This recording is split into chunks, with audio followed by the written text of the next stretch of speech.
এসে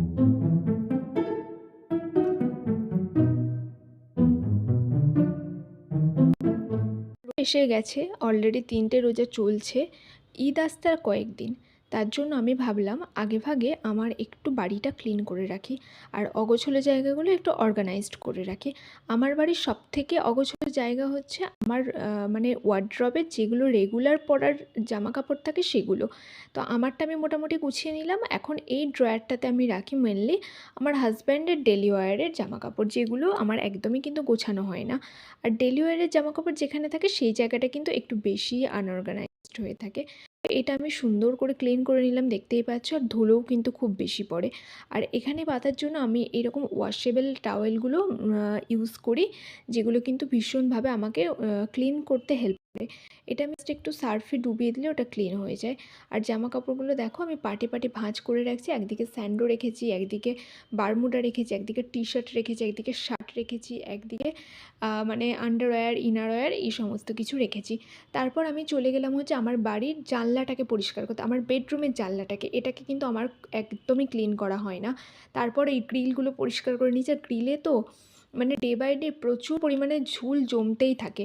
সব কিছু ক্লিন হয়ে গেছে আমার ঘরের, যেটা আমি অতটা বেশি শেয়ার করতে পারিনি। তারপর আমি চলে এলাম বেডশিটটা ভালো করে বিছিয়ে দিতে। বেডশিট বেছানো হয়ে গেছে। এখন আমি পিলো কভার চেঞ্জ করব। অলরেডি দেখছো আমার পাশে কত পিলো লাট দিয়ে আছে। এই পিলোর কভারগুলো আমি সব কটা চেঞ্জ করবো। আর এখন আমি অতটা নতুন পিলো কভার বা নতুন চাদর ইউজ করছি না, যেহেতু গরম পড়ছে। একদম নতুন চাদর ইউজ করবো না। আর আরেকটাও মনে মনে ব্যাপার আছে যে ঈদের পর থেকে আরও বেশি নতুন চাদর ইউজ করবো। ঈদে যেহেতু একটু চাদর কেনার প্ল্যান আছে, মানে কয়েকটা চাদর কিনবো, ওই জন্য ভাবছি তখনই একদম ইউজ করব। তো পিলো কভারগুলো আমার একদমই পরানো হয়ে গেছে। এখন আমি ঘরে চলে এসেছি। এখন সুন্দর করে গুছিয়ে রাখি। আর আমি কিন্তু এভরি অল্টার ডেতে মানে চাদর চেঞ্জ করার চেষ্টা করি যতটুকু পারি। তার জন্য আমার অনেকগুলো চাদর আছে, সব চাদরই কিন্তু নষ্ট হয়ে গেছে, কোনোটাই কিন্তু আর নতুন নেই। যেহেতু আমরা মানে রেগুলার বেসিসে চাদর চেঞ্জ করি, যেটা আমাকে ভীষণ ভালো মনে একটা স্যাটিসফাইড মানে ফিলিং দেয়। নইলে না আমার কেমন নিজেকে নোংরা ফিল হয়। তারপর দেখো এগুলো আমি নিয়ে ভরে দিলাম। আমি কালকে এগুলো কাচতে দিয়ে দেবো। এই সমস্ত চাদর, বালিশের কভার এগুলো কাচাও কিন্তু অনেক হেডেকের ব্যাপার, যদিও করতেই হবে। গুড মর্নিং এভরিওয়ান, কেমন আছো সবাই? আশা করছি সবাই খুব ভালো আছো, আমরাও খুব ভালো আছি। আজ হচ্ছে বৃহস্পতিবার, এখন বাজে সকাল 10টা। সকাল থেকে আমার অনেক কাজ হয়ে গেছে। আজকে অনেক তাড়াতাড়ি উঠেছি, 8টায় পুরো ঘুম ভেঙে গেছে। আর তারপর এত কাজ করেছি বলে প্রচুর খিদে পেয়ে গেছে, ওই জন্য একেবারে ব্রেকফাস্ট নিয়ে বসে পড়েছি, প্লেট নিয়ে আর কি। আজ ব্রেকফাস্টে আছে একটা কলা আর একটা রসগোল্লা, 2 পিস ব্রেড। তো এই ব্রেড খাওয়া হয়ে গেলে আমার মোটামুটি সব কাজই হয়ে গেছে। রান্নাবান্নাও মোটামুটি হয়ে গেছে। কি রান্নাবান্না করেছি সবটাই শেয়ার করবো। আর এখন একটু ফার্নিচারগুলো মুছছিলাম, ওগুলো মোছা হয়ে গেলে আমি স্নান করে নেবো। তারপর আরও যা যা কাজ আছে স্নানের পর ওই সমস্ত কাজগুলো করবো। তো আজকের ব্লগটা তো এর আগে কি করলাম না করলাম সবই দেখে এলে, তো আবার পরে কি করছি সব কিছু দেখতে পাবে। তো চলো দেখতে থাকো। এরই মধ্যে আমাকে একবার যেতে হয়েছিল দোকানে, আমার একটা ইম্পর্টেন্ট জিনিস কেনার ছিল। তো গিয়ে দেখলাম দোকানের দিদিভাই পুজোর জন্য ফুল আনতে গেছে। তো আমাকে বেশ খানিকটা সময় ওখানে ওয়েট করতে হয়েছে। তো আমার জিনিসটা যেহেতু খুবই দরকার ছিল, তাই আমি ওয়েট না করে চলে আসতে পারলাম না। তা কিছুক্ষণ পর আমি এবার বাড়ি চলে এসেছি।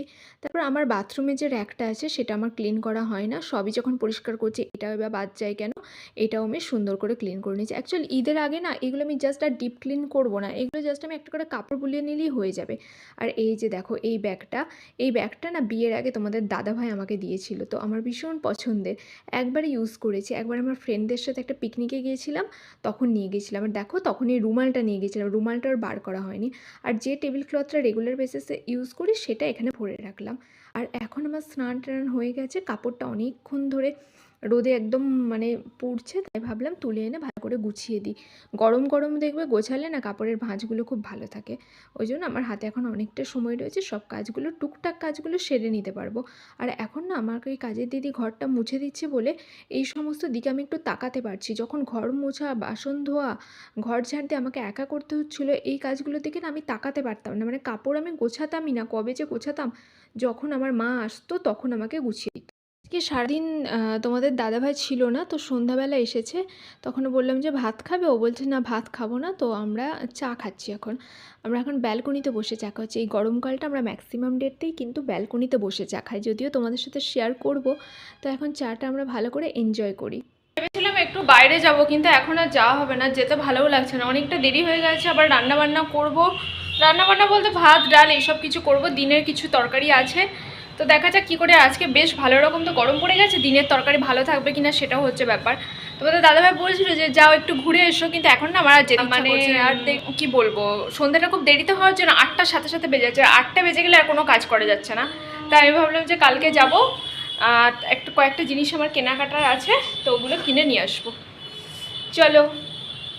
তুমি কি মানে ইয়েটা নিয়ে যাবে তাহলে, ডাস্টবিনটা নিয়ে যাবে? নেবে না? ঠিক আছে। বেরোলো, নিচের দিকে গেল। আর আমার এখন কতগুলো বাসন আছে। দুপুরবেলা আমি আর বাসন মাজিনি, দুটো বাসন তো, এখন ওই বাসনগুলো মেজে নেবো, আর একসাথে চায়ের কাপটাও মেজে নেব। তারপর ভাত কতটা কি আছে দেখবো, তারপর যদি লাগে তখন বসাবো। এখন বাসনগুলো মেজে নিই।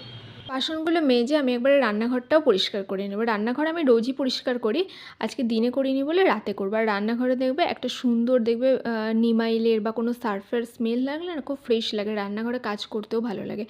রান্নাঘর অপরিষ্কার থাকলে, রান্নাঘরে মেয়েদের যেহেতু অনেকটা সময় বেশি কাটে, মানে এই অপরিষ্কার থাকলে একদম মুড বা এনার্জি কিছুই থাকে না। ওই জন্য আমি সবসময় রান্নাঘরটা নিট অ্যান্ড ক্লিন রাখার ট্রাই করি। তাই এখন আমি একটু ভিম বার নিয়ে একটু সুন্দর করে মুছে দিচ্ছি। পাশাপাশি আমার ওভেনটাকেও আমি মুছে নেব। ওভেনটা যদিও কলিন দিয়ে মোছা দরকার, বাট রান্নার তো একটু তেল থাকে, ওই জন্য আমি চেষ্টা করি প্রথমে একটু ভিম লিকুইড দিয়ে মুছে দেন শুকিয়ে গেলে কলিন দিয়ে মোছা। এখন আমি একটু ভিম লিকুইড দিয়ে মুছে দেবো। আর এখন যেহেতু চারদিকে তরকারি ভাত আছে, আমি এখনও কলিনটা আনছি না। কেন বলো তো, কলিনের গন্ধটা না আমার ভালো লাগে না। আর যখন ধরো ভাত তরকারি বা খাবার জিনিস থাকে, তখন যদি কলিন দিই, আমার মনে হয় কলিন তো বিষাক্ত, এই জিনিসটা যদি বাইরে নিয়ে জাস্ট কোনোভাবে ভাত তরকারিতে চলে যায়, কীরকম একটা খারাপ লাগে। ওই জন্য ম্যাক্সিমাম ডেতে আমি গ্যাসটা পরিষ্কার করি, মানে আমার শুতে যাওয়ার আগে কলিন দিয়ে।